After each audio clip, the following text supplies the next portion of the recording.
What's going on, everybody? Welcome to Fit Over 40. In today's show, I interviewed a wonderful guest. His name is Michael Herbert. He is an addiction specialist, recovery specialist, if you will. And he's got a fascinating story. I never know what people are going to say, how much knowledge they're going to drop. You just never know in this business of interviewing wonderful people. But he's got a great story. There's also some little gems that you can find out about yourself. And maybe if you're a family member or someone struggling with addiction, I even share my personal story and some other stuff. Great show. You don't want to miss it. This is Michael Herbert. Enjoy. What is going on, everybody? Welcome to another edition of Fit Over 40. I'm your host, Coach Clarence. And today I have a special guest, a gentleman I've been wanting to talk to for a while. I love his resume. His name is Michael Herbert, and he is an addiction specialist. But I'm going to let him tell you a little bit about himself, and then I got lots of questions, so we're going to get right into it. First of all, Michael, thanks for coming on. I've been looking forward to this chat. Oh, you're welcome. Glad to be here. All right. I always tell people, tell everybody how you got to where you are now.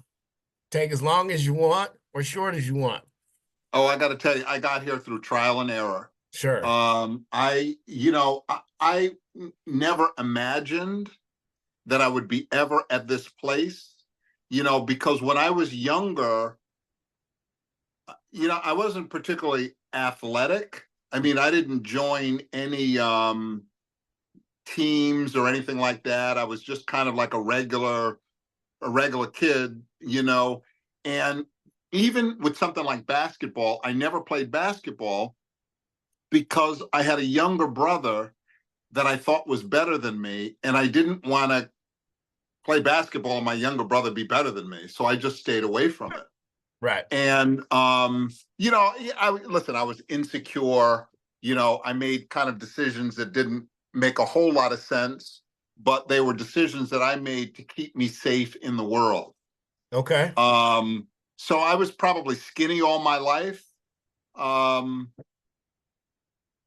didn't find myself to be particularly strong or anything like that. I did join the military, and I started running a little bit there. And I ran, I don't know, until I was about 35 years old, and I'd run about 5 miles here and there. I always wanted to look good, though. So, I was superficial in that way, that looking good always was important to me. So I wanted to be looked at. Okay. And so I went to the gym, and I guess because of my body type, it was just easy to get in shape and look in shape. Uh-huh. But I never felt particularly athletic.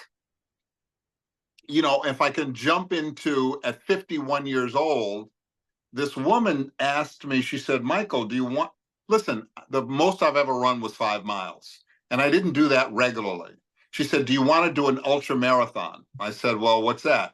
She said, well, it's a marathon a day for 4 days and double marathon on a 5th day. I said, sure.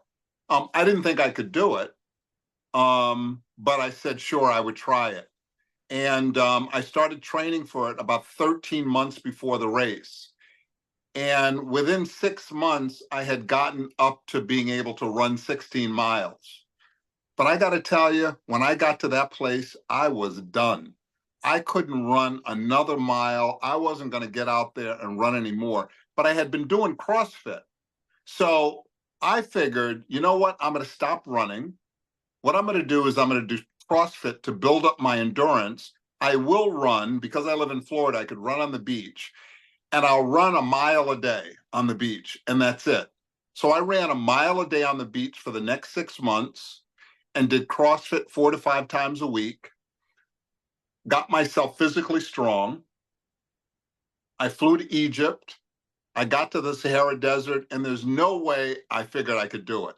The first day was about 24 miles. Yikes. I almost died the first day, But then I went the second day, and the second day was easier.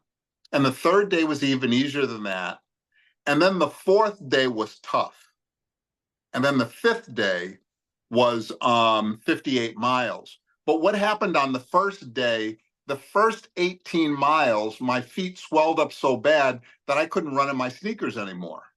And I just happened to have a pair of Tevas with me. So for 137 miles, I ran in these Tevas.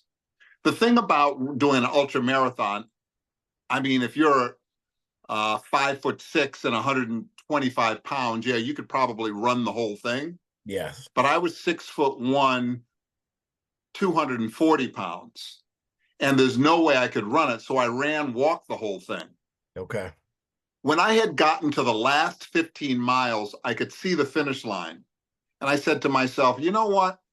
I've gone this far. I'm going to quit right now.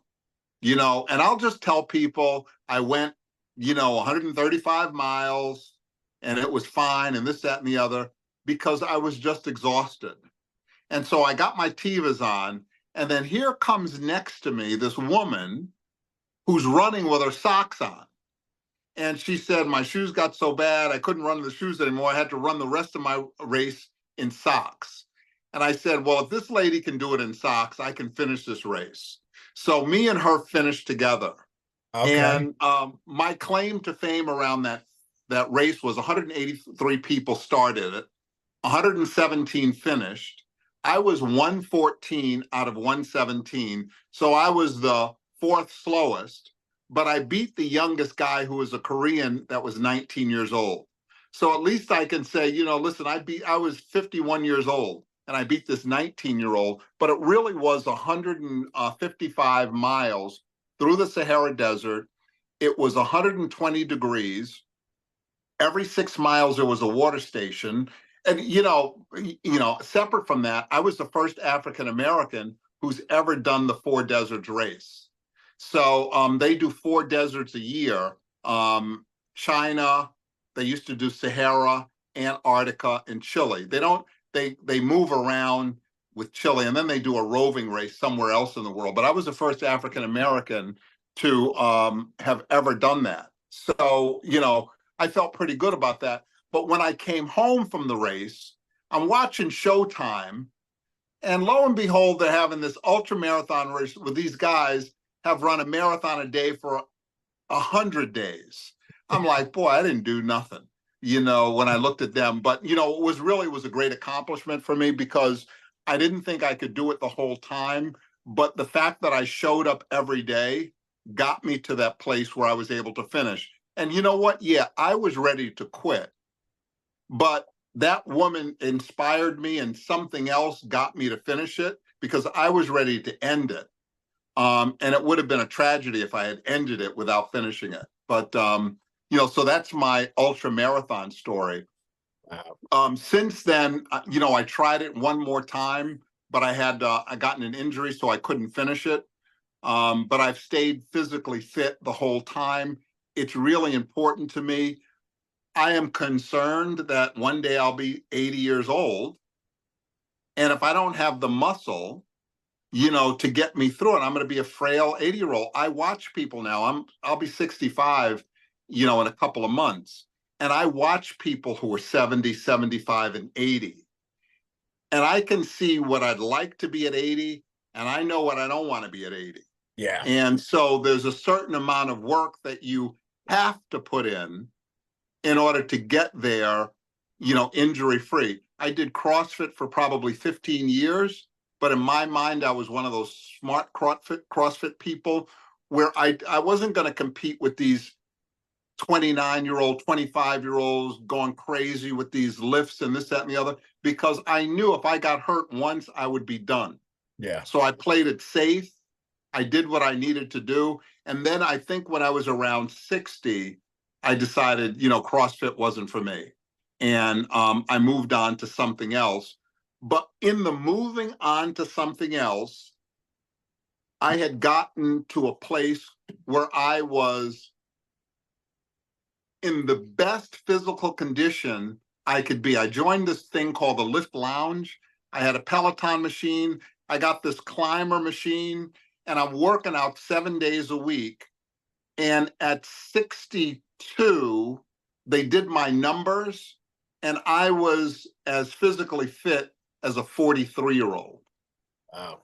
And I moved myself, and it's psychological and it's probably also factual. I had moved myself into a regular guy I was physically fit as a 62-year-old, as a professional athlete would have been at 62-year-old. And for me, that was a proud accomplishment because I've never seen myself as an athlete. And I was really in that physical condition. And I went to Africa. I was in Ethiopia last year, and it was the weirdest thing. Probably 30, 35 people would stop me on the street and in the gym. Oh, are you a professional athlete? Are you an athlete? I said, no, look at me. Listen, I'm 180 pounds. I'm 63 years old. Of course, I'm not a professional athlete, but people literally stopped me because I can't see myself. They can see me. Right. And they were able to see this incredible body and this. And listen, I'm not bragging. I'm just saying they thought it was incredible. And, just stopped me everywhere I went. And that really confirmed that, I had been doing the right thing. So it was just a great experience to move from, again, being a regular guy to what seemed like, at least in my mind, and what other people thought was a professional athlete. Wow. Impressive. So Yeah. how did you get into addiction treatment and helping people who suffer from addictions? Oh boy. I got into that as a result of my own addiction. Okay. So, I started doing drugs out of curiosity, and the curiosity took over. I realized how drugs could help me handle life situations. So I didn't start using drugs because of anything other than curiosity. I Mhm. noticed that other people drank and did drugs and they seemed to feel better. So let me try it. Okay. But what it took away from me is my ability to really communicate with people fully. I couldn't deal with my emotional life. So anger, hurt, shame, loneliness. I didn't know how to deal with it. So I'd just go smoke a joint. When I started to feel anything, even when I felt good, I felt like, well, let me go smoke a joint. I'll feel better. So I just got caught up in it. Yeah. And I got caught up in the culture of it. I got caught up in the grandiosity and the stardom of it because I thought weed and cocaine were like for special star people. Uh-huh. I didn't view alcohol the same way. I thought alcohol was for losers. If you drank, you were a drunk, you were a bum. Although I was drinking like it was going out of style. Yeah. But it was the cocaine that made me feel, it was back when Richard Pryor was freebasing and things like that. Boy, I felt like a celebrity in my mind. Um, and so I did drugs. I got high. I lost everything that I had. I literally had an apartment in Bridgeport, Connecticut. At my end, I had a blanket, a pillow with no pillowcase, and a jar of jalapeno peppers in the refrigerator.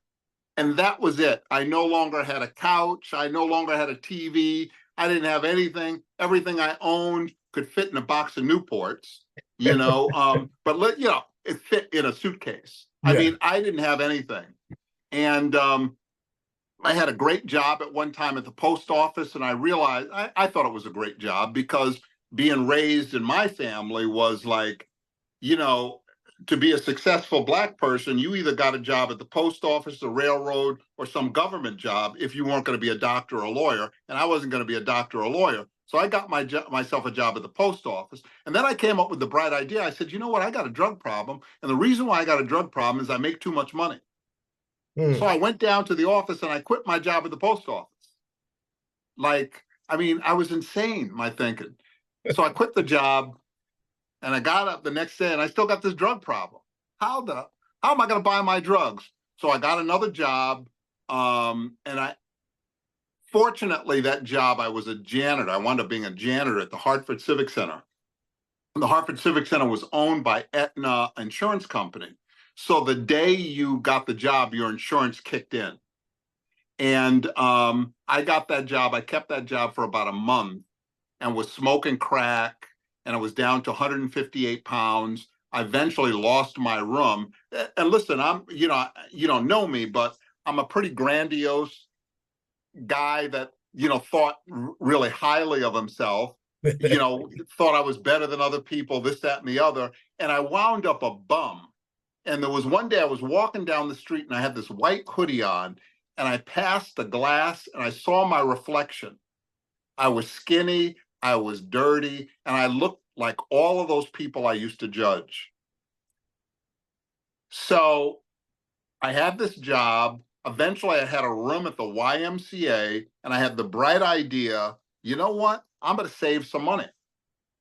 I am not going to pay rent for Friday, Saturday, and Sunday. I'm going to buy some crack with that, and I'm going to hang out at my friend's house, and I'll save that money. But I forgot, in smoking crack, you wind up spending all the money you save. So when I came back to the Y, they wouldn't let me in because they locked the room and they had my stuff. And I wound up at a homeless shelter. I stayed there for one night. But when I first got the homeless shelter, it was like, I got there and the guy said, "Oh, you take a shower." I said, "Take a shower? How am I going to take a shower here?" He said, "Well, what do you mean?" I said, "I don't have any shower shoes. I'm not going to be in a shower where all these homeless people were, And I forget I'm now homeless. I Right. didn't see that. So I went back to the Y. The YMCA let me go through my suitcase and get my insurance card. I got my insurance card, and that's what led me into treatment. I went to a 30-day program. I loved it. When I finished the 30-day program, they said, "Michael, you can go to outpatient or you can go to long-term treatment." Outpatient meant that I had to go back to Hartford, Connecticut, and work at the Civic Center. I said, "Listen, I'm not a janitor. Let me go to the long-term treatment. Let me see what that has to offer." And I went to the long-term treatment. I stayed there for 7 months. And again, I was a nightmare at that treatment program because, of course, I was better than everybody else. But I stuck it out. I stayed there the whole 7 months. I eventually got a job, and I was selling Omexin, which is this ointment, pig fat that men would rub in their hair to make their hair grow. We used to sell Anushka, this cellulite cream for women. We sold the V Slicer, slices and dices vegetables, Yeah. and then the Great Walk of China. And Okay. I was their #1 salesperson. But I got a letter from the rehab that said, "We have an internship program, a 13-month internship program. So we'll let our graduates, if you have 2 years active recovery, you can join the internship." So I applied for it. I went through the internship. I completed the internship and I got my first job in New York City at a therapeutic community. I did that for about a year. And then I went to an intensive outpatient program and I worked there for 7 years. And then eventually I moved to Florida and I worked at this place called Karen Renaissance. I was an individual therapist, a family therapist, and then I became the director of their Ocean Drive program. But in between that, in 2005, I sold my car, I sold my house, I packed up everything, and I moved to Egypt. And I lived in Egypt for a year and was doing individual therapy and counseling with people. Then I came back to Florida, back to the Karen Foundation, stayed there till 2013, and then I got my private practice. So February 4th of this year, I celebrated 35 years in recovery. So I've been actively through all of this process, I've been actively involved in recovery, my own personal recovery. I go to 12-step meetings. I have a sponsor. I do the 12 steps. I try to live a good life. I try to live a healthy life. I help people. So, in a nutshell, that's how my life has been. But my part of my recovery has been about physical fitness. It has been very important to me, initially for ego, I want to look good. I want people to look at me and say, "Oh boy, this guy looks good." But other than that, it feels good to be healthy. And Yes. I know that I'm doing the right thing because I want to be around. As long as I'm around, I want to be physically fit. I am not a guy who plans on going on a cruise for a vacation. When I'm in a wheelchair, you can put me on a cruise. But when I go out there, when I'm out in the world, I want to be walking around. I want to see things. 2 years ago, I climbed Mount Kilimanjaro. So that was a great experience for me. last year I was in Ethiopia and I climbed a mountain to an active volcano. Yeah. I lived in South Sudan for a while. I lived in a cattle camp, and lived with the tallest and the blackest people on earth. It was just, I mean, it's a great experience. But a lot of my experience, or most of my experiences, come from, I'm physically fit to do it. So I don't have to go to the Bahamas and just sit around on a beach somewhere. I can really go out there and do some stuff and see some stuff. I went gorilla trekking. Listen, anybody can stay at a hotel in New York or anywhere in the world. They're all the same. All the hotels are the same. But these other experiences are different. Yes. And I just think you have to be physically fit to be able to fully experience them. So if you are physically fit, go do it. I know there's some people that have limitations and maybe they can't, but there also is this idea of moving past your fears and doing things that are challenging. Last year, I fed hyenas, wild hyenas. Wow. It was scary, but somebody told me a long time, Michael, can you be afraid and do it anyway? And absolutely, I can. So, those are some of the things that I've done in my life, which they're important to me. May not be for everybody else, but these are the things that I like to do. Yeah. What are some common misconceptions about addiction that you've known, you've seen, and addressed, so the folks at home watching or listening can find out about addiction? Well, it's a no-fault disease. It's just, I mean, it's not my fault that I have this reaction to alcohol and drugs. Obviously, there's some people that can have a drink and put it down. When I see somebody have a drink and put it down, I'm saying, what is wrong with this person? Why didn't they finish it? And why didn't they order 3 or 4 more? So my thinking around alcohol and my reaction to alcohol and drugs is really different. Um, Anyone who smoked cigarettes and tried to stop knows it takes 4 or 5 times for it to quit and stay quit. It's the same with drugs and alcohol. So people shouldn't be judged because they didn't get it the first time. And it's not because they don't want it. It really is difficult to do.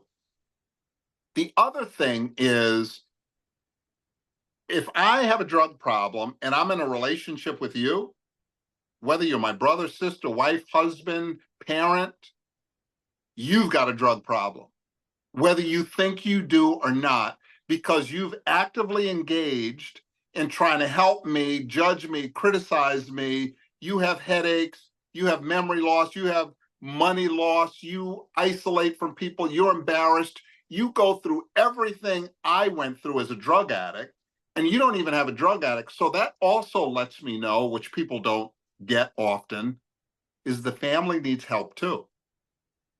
And oftentimes the addict or the person with the addiction problem is alone in this. Yeah. And they go back to a family and they relapse because the family hasn't changed. And mom, dad says, well, I don't have a problem. Why do I have to do anything? You do have a problem. You're in the same kind of denial as the addict or alcoholic was. You don't see your problem, but I can, if you give me a chance, spend a few sessions with me, we can look at the areas that you also need to grow in, and I can introduce you to 5 or 10 people who have been where you're at and have gotten out of it. And getting out of it means for a family member to get into a place of serenity where you're not worried and concerned and up all night. You've got all of these anger and resentments, all of these problems, a sense of obligation that you have to pay to help this person, or be totally disconnected from this person because of drugs. Everyone in the family is a part of the problem, and everyone in the family is a part of the solution. Interesting. So we've got to bring everybody together. And you know what? I got to tell you, it ain't about going to church. You can go to church. That's fine. But there's still more to do. Yeah. So how do you deal with relapse? What's your approach to dealing with relapse? You mentioned with cigarettes, it's going to take some time. So do you kind of let the client know up front, you might relapse. You might have fallback. How do you address it? Well, relapse happens, and it usually is a result of there's something missing. So some of the things that I think that are important, the basic foundation recovery is a person needs to be in some kind of counseling. Individual counseling is good. Group counseling also, and a community-based process, whether it's Alcoholics Anonymous, Narcotics Anonymous, or whatever. For family members, it's Families Anonymous or Al Anon, things like that. Those three things are important. Also engaging in a spiritual component. I'm not talking about a religious component, but a spiritual component that could mean, I don't know, meditation. Some of the exercises I think that are more spiritual are things like breath work and yoga. Diet and exercise are also important to recovery. Sometimes people forget that what you eat is important to how you feel, and your exercise, let's get let's get some oxygen flowing in the brain, the blood flowing, all of that stuff. Exercise is important, and some people do need medication. Yes. So let's take care of some of those basics first. Here's the other thing that we have to understand is all humans, we make mistakes. Nobody does anything perfectly. So sometimes through trial and error, people do relapse as a result of, oh, I didn't do this and I probably could have done that. Yeah. Or I didn't do enough of this, or I didn't do enough of that. This thing isn't one size fits all, but you got to figure out what works for you. So in the beginning, my belief is, at least for me, was more is better.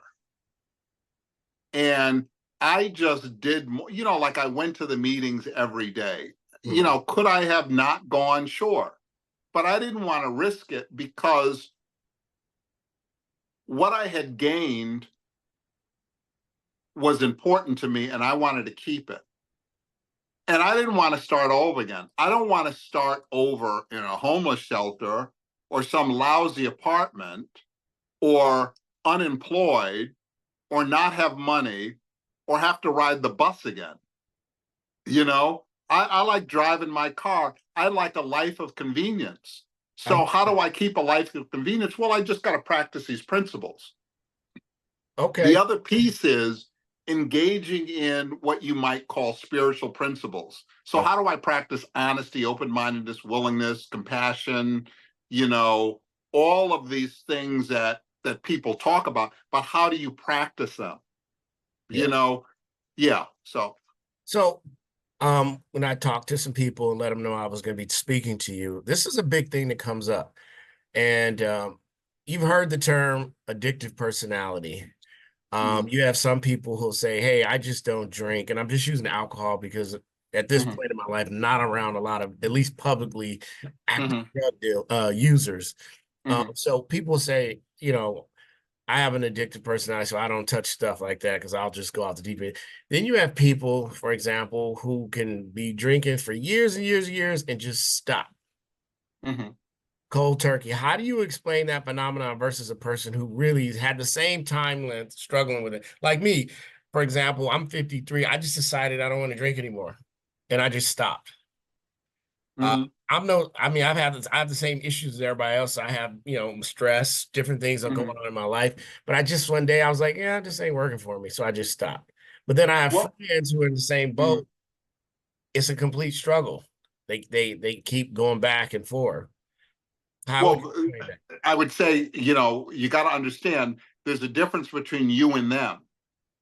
So if you don't have the brain disease of addiction and they do, your response, you're going to be able to, more people just stop just like that than go through any kind of rehab or anything like that. There's more people that just stop. But those people don't have that brain disease. This is a brain disease. So, and some of the problems with, let's say, you in response to someone with an addiction problem is you respond to them with your logic. Well, your logic has nothing to do with how their brain works. And Right. it winds up almost being shaming to them, and they feel even worse being around you. because he seems so judgmental, or he seems like he has a perfect life, or he's able to do it and I'm not. Yeah. But we're really different people. Listen, and don't take this the wrong way, anybody who's listening, but look at anybody who's fat. And I used to be fat. I wasn't always this thin. I couldn't stop eating, even though logic is, well, just pull yourself away from the table or stop eating the potato chips. Well, I couldn't stop. I'd go to the store, buy a bag of potato chips. By the time I got home, they were gone. And then I'd go back out and get some more. So there's something about my brain that is different than somebody else's. Absolutely. And and so this disease is just like diabetes, right? Like, is it my fault I have diabetes? Is it? No, I just have it. So there's 320 million people in the United States. I would imagine there's 60 million people with addiction problems in the United States. And what percent of them gets help? I don't know, maybe 10%. So we're talking about 54 million untreated people in the world. So And yeah, you know what? Alcohol is a multi-billion-dollar industry. And 70% of the alcohol is consumed by 15% of the population. that's a lot So of. alcoholics drink a tremendous amount of alcohol. What about the person who um is just being destructive, drinking, just going doing wild things? Not so much they're addicted to it, but it's just like they just don't care how much of that it plays into it. We know Well, it's just like what you say, mhm, eating. Even though you couldn't stop eating, at some level in your brain, this isn't helping my weight loss goals, but you did it. mhm, Just like a yeah, person who gets in the car after drinking, mhm, this is probably not financially smart. I could kill somebody, but we do it, you mhm, know? yeah. Um, okay, can you ask the question one more time? Is there a difference between the brain disease versus a person who's just in a funk? Maybe they don't care, maybe some traumatic event, and they're just like, I don't care. I know this is bad for me. I'm abusing this. And I Well, know yeah, yeah. I mean, there are people that just don't care and do it, but you also look at people, even amongst people with addiction problems, people rob, steal, lie, all of that stuff. Get me off drugs, I become an honest person. But there's still that percentage of people that get off drugs and they still lie and cheat and steal, all of that stuff. And those people have personality problems which need to be addressed. Now, I'm a thief and a liar because I needed to get drugs. Get me off the drugs, I don't steal and lie anymore. Mhm. But my friend here is still scamming people. I know people in recovery who start businesses and just rip people off because they have a personality disorder or a personality problem that they also need therapy and counseling to address. It's not just drugs and alcohol. Oftentimes, people get off drugs and alcohol and think that they're better. No, you just now have an opportunity to get better now that you're off drugs and alcohol. Yeah. That's when the opportunity comes, when you get off it. Just being off it just makes you a person that's off it. And if you haven't changed personality wise, you're just going to be a miserable person that doesn't do drugs. And you're going to treat people like crap because you don't know how to treat people better because you're so self-centered. Gotcha. What do you Yeah. think? What are some of the keys to long-term sobriety? Okay.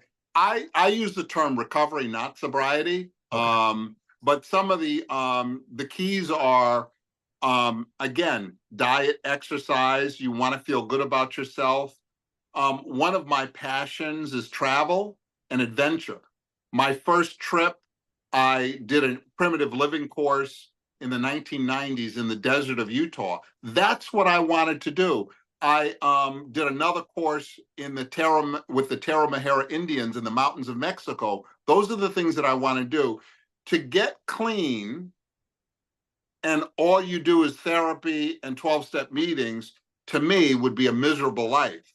what about my passions? What do I want to do with my life? So some people go back to school. Some people, get into good relations. I mean, you have to have a foundation for your recovery, but there has to be more. And for me, exercise was a great relief for me. I also participated in group exercise. So, like I'm not just one of those guys going to the gym and wearing long shorts to cover up my skinny legs and then building up from the waist up. Group gave me a full workout, but it also gave me people to work out with because I needed to be social. I needed to connect with people. And I also need to connect before, when I started all of my travel, I couldn't find anybody to travel with. And I would say, well, why doesn't anybody travel? Well, you know what I realized when I traveled, I would meet those people who like to travel. I couldn't wait for them at home because the people in my neighborhood, in my opinion, being judgmental, are stuck with, go to the Bahamas, they'll go to Las Vegas, they'll go to, I don't want to do stuff like that. I need something bigger than that. So I needed to find a community that supported what I was doing. So travel community, the exercise community, the recovery community, all of those groups helped me stay into recovery. I need to check in with people and people need to check in with me, Yeah. to check in with me to let me know that I'm okay. There are times though, when people didn't check in with me. Well, I guess I could feel bad about that, or I can check in with them. And then I would get people kind of in the habit of, check on me sometime, Yeah, I love that. Yeah. So you mentioned the numbers of alcohol and how many people are really using it and the small percent of people who are actually contributing to it. Do you think it's a calculated risk factor, those who produce alcohol, those who support it, those who, draw legislation around it, that they're like, hey, some people are going to get addicted, some people are going to do dumb stuff, but we're making so much money, it's a calculated risk. Well, what have you ever heard drink responsibly? That's hilarious to me because I don't know anybody who does drink responsibly. Right, What does that mean? but yeah, or know when to say when. All of those slogans, they're not telling you to not do it. They're telling you to do it, and you get caught up in knowing when to say when. Well, let me drink until I know when to say when. Well, if alcohol affects my brain and lowers my inhibitions, how am I going to really know when to say when in a sober mind? I can't do that, Right, right. So all of that stuff kind of, they tell you to slow down a little bit, but nobody tells you to stop. I don't know that you could ever tell anyone to stop and they stop. But what I think we have to do is provide people with education and opportunities. So if you do have this illness or you do have the problem, there's somewhere to go. And you don't have to align yourself with the 80% of the population that thinks differently. The 80% of the population thinks differently. And I think there's something wrong with me because I don't think like they do. Well, the problem is me trying to think like they do. I need to think like how I need to think. And if I have this condition, I have to do things differently than they do. And I have to think differently than they do. I was at this gala for addiction, and there was a guy speaking, and he quoted Maya Angelou, some quote that she made that hope and fear don't live in the same space. Interesting. Right? And I'm like, hope and fear has always lived in my space, especially being a recovering person. Just going to rehab says that I have some hope, but I'm afraid because I got to give up something. My whole recovery has been filled with fear and hope. And I can be afraid and do it anyway. And, that's the hope, but the fear is still there. So people, at least how I see it, people with addiction problems tend to get caught up with people without addiction problems and are trying to be like those people with non-addictive problems. And those are the people who can, like you said, can just stop or can say a prayer and everything's okay, or whatever they do. But I have to do something different. And Sure. I have to start to feel comfortable with my difference, that there's nothing wrong with me, that I'm doing it this way because this is the way that works for me. The other way doesn't work for me. So what are some signs a person who's watching this can check for in themselves to maybe say, hey, I might have a disease. This alcohol or these drugs might be affecting me in a way that if I don't do something, it's going to go downhill. What are some things they can do personally to notice signs that maybe things aren't going the way they planned? Well, sometimes it's obvious, and most people do know it but don't want to look at it. Mm. So if my drug use or my drinking becomes, let's say, more important than my job or my kids, or I'm late for appointments, it Mm-hmm. causes arguments. Financially, it causes problems. I'm isolating, I'm alone. you know there's a whole host of things. Somebody tells me, Michael, you might want to think about, I notice you don't look so good, and people, because the people around us are able to, like in 12-step programs, they say we admitted we were powerless. People around us can admit that I think Michael is powerless over drugs before I can. And sometimes it's those people around us that need to let us know. Or if those people around us got some help, mom, dad, wife, husband, sister, brother, got some help because I'm going to go see a coach or I'm going to see a therapist because I have addiction in my family.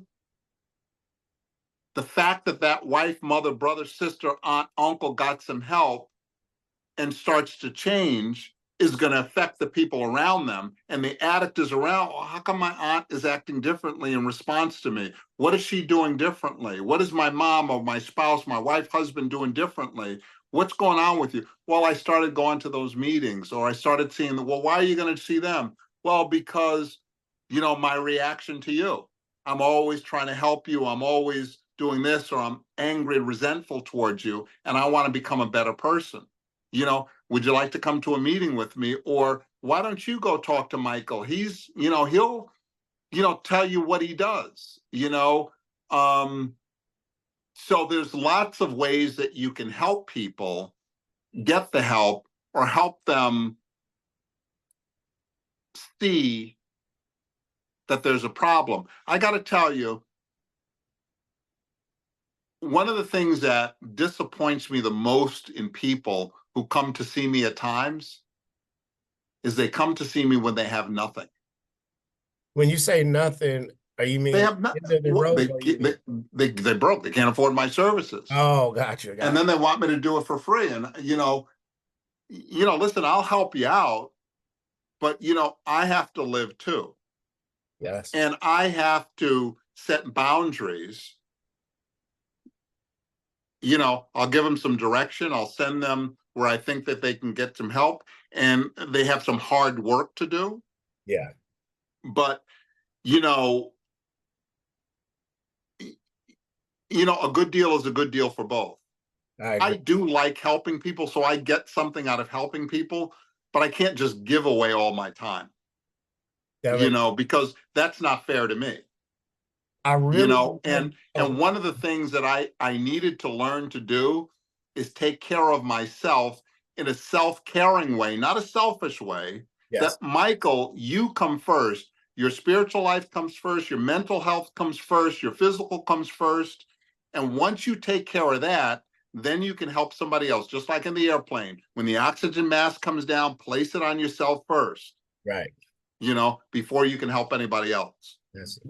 I love how you tie in the meditation, the yoga, some of the alternative forms of health and well-being, eating right But I versus got to tell you, you call them alternatives. They need to not be they need to be the what we're doing. I meditate 3 times a day. It doesn't kill me to do nothing for Well, let 30 me minutes. explain why I say that to people. Yeah, yeah. Traditionally, people think when they need to make a change is hit the gym, do something really hardcore, and go on some Mm-hmm. extreme diet. So I've always said to people, like when I do a consultation, I'll run down their daily life, and it's full of charge and energy and so much stress that the Mm-hmm. consultation becomes, you need to just stop. You need to Mm-hmm. breathe. You need to take a breath. So that's what I mean when I say alternative. Yeah. It's catchy, but yeah, a And lot of like meditation, I love meditation. meditation is just like, oh, let's just do nothing for a few minutes. You would think more people would be into that. Yeah. But you know what you find is when you start to meditate,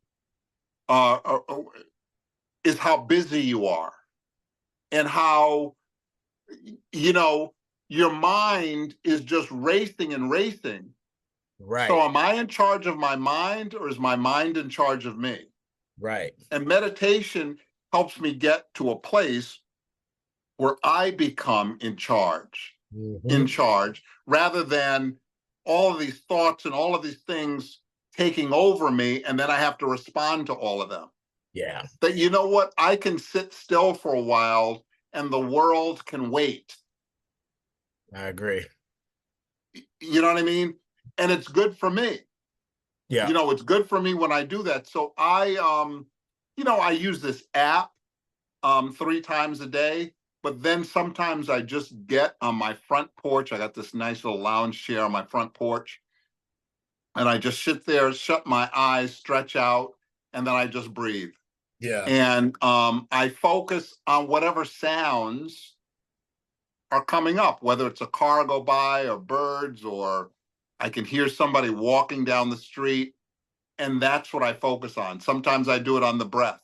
You know, yoga was one of those things that I didn't want to do because it didn't seem to make me big enough. It didn't seem to make me, but I found out yoga, there's nothing easy about yoga. No, it's not. If you really do Yeah, it, it's people think it's yeah, easy. mm-hmm, It's not. There's different yeah. forms of it that definitely. So, Michael, I mean, you've got so much history and so many things that you could go on about, which is awesome. I don't Oh, recommend it. can Go I ahead. tell you one thing that I also did, and I started this in July. I was in Ethiopia, and I was supposed to go on this tour, and the other people didn't come. So I'm just waiting around in the Afar region, which is the hottest place on earth. So I'm going to this village, and we're just sitting around waiting. And the village leader, told me, yeah, about the village, but the school had blown over in a dust storm. So they had this tent school, everything was just blown over. And I said, listen, if I ever come back here, I'll bring you some school supplies.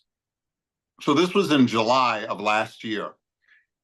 In September, I said, you know what? I want to go back to Ethiopia. I was looking at my pictures, but then I said, oh, shit. I got to buy this guy stuff, this school supplies for this guy. I said I would go back. I can't go back to Ethiopia and not bring the school supplies. So I said, well, let me do a fundraiser. I'm going to raise $1,800 and do that. So I started posting. Within 3 hours, I had raised $3,000. Within a week, I raised $13,000. And then within 5 weeks, I had raised $30,000. And so after I had raised the 13,000, I decided to create a not-for-profit, because there's no way I could bring $13,000 worth of stuff to Ethiopia. So I started this not-for-profit, and in December, I by myself, and 7 huge suitcases of books, pens, pencils, calculators, rulers, maps, you name it, mirrors, flashlights, and why mirrors? Because every time I would come in a truck, all the kids would come to the truck and look in the mirror because nobody had a mirror. So I got these little mirrors for these people so they can look at themselves. So I went there with the 7 suitcases and distributed to 3 different schools, 300 kids, and each one of them got a year's supply of school supplies. Um, I also had made a commitment to one village to help rebuild their school. So recently I gave them $1,000 for the walls inside the school. And then I'm giving them another $1,500 for the floors. And then I'm going to work on desks.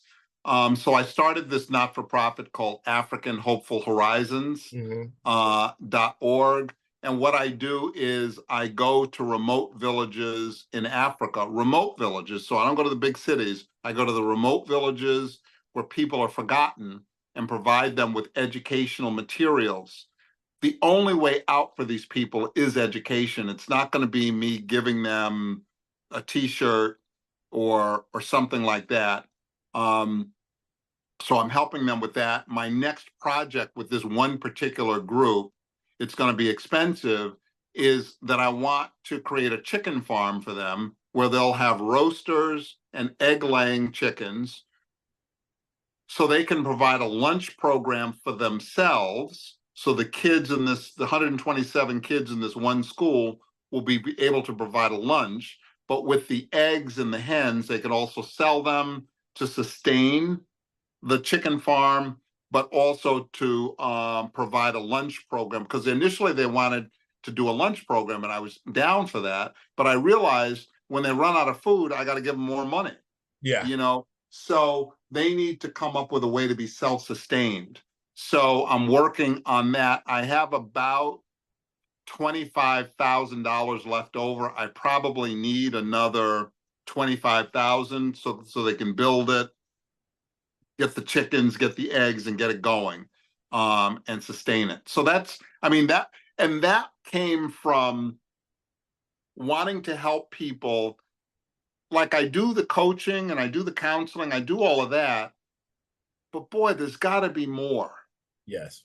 And we're all from under the same sky.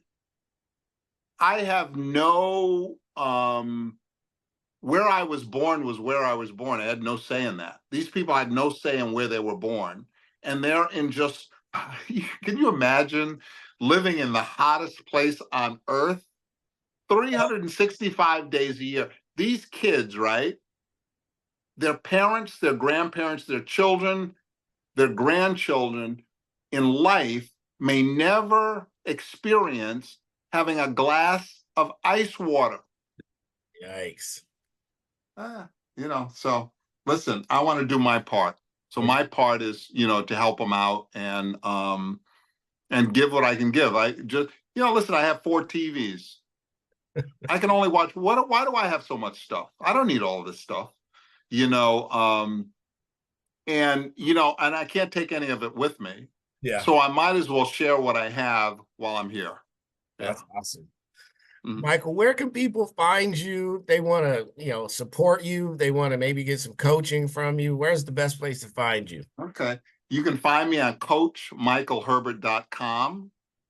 You can find me at recoveryguide.net.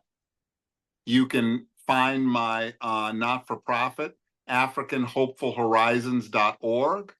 You can call me at 561-221-7677, or you can email me at recoveryguide@gmail.com. I think those are all the places that you can go to find me. I'm always around. Yeah. All right. I love it. All right. Yep. Well, thank you for coming on and sharing your story. I don't recommend anybody at home try to feed lions unless you're under some great supervision. That's pretty wild. That's cool. I like. No, that was hyenas. Right. And Hyenas. hyenas are worse than lions, let me tell you. Yeah, I've watched some of the videos. They're out of control. Yeah. Uh-huh. That's impressive. All right, Mhm. everybody. Well, I will see you again next week with another show and some more information to help you live your best life in your 40s and beyond. This is Coach Clarence, and we'll see you next time.